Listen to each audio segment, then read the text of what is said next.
কোটা সংস্কার আন্দোলনের প্রতি সংহতি জানিয়ে সংযুক্ত আরব আমিরাতে বিক্ষোভ করায় ৫৭ জন বাংলাদেশিকে বিভিন্ন মেয়াদে কারাদণ্ড থেকে ক্ষমা করে দিয়েছেন দেশটির রাষ্ট্রপতি। তাদের ক্ষমার আদেশ দিয়ে দেশে পাঠানোর নির্দেশ দিয়েছেন সংযুক্ত আরব আমিরাতের রাষ্ট্রপতি শেখ মোহাম্মদ বিন জায়েদ আল নাহিয়ান। এ ক্ষমা দুই দেশের একটি কূটনৈতিক সফলতা। মঙ্গলবার আরব আমিরাত ভিত্তিক শীর্ষ গণমাধ্যমগুলোর প্রতিবেদনে এ তথ্য জানানো হয়েছে।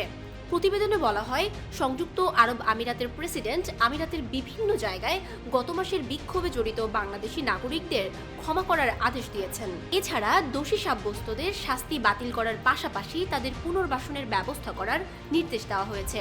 এরই মধ্যে আমিরাতের attorney general chancellor doctor Hamad Al Shamsi দোষীদের সাজা বন্ধ করার এবং পুনর্বাসন প্রক্রিয়া শুরু করার আদেশ জারি করেছেন।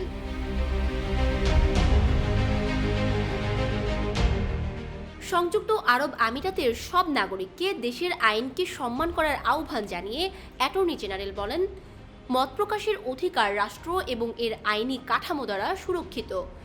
রাষ্ট্র মত প্রকাশের বৈধ উপায় প্রদান করে এবং জাতি ও জনগণকে এই অধিকার দেয় যেন তাদের স্বার্থের কোনো ক্ষতি না হয়।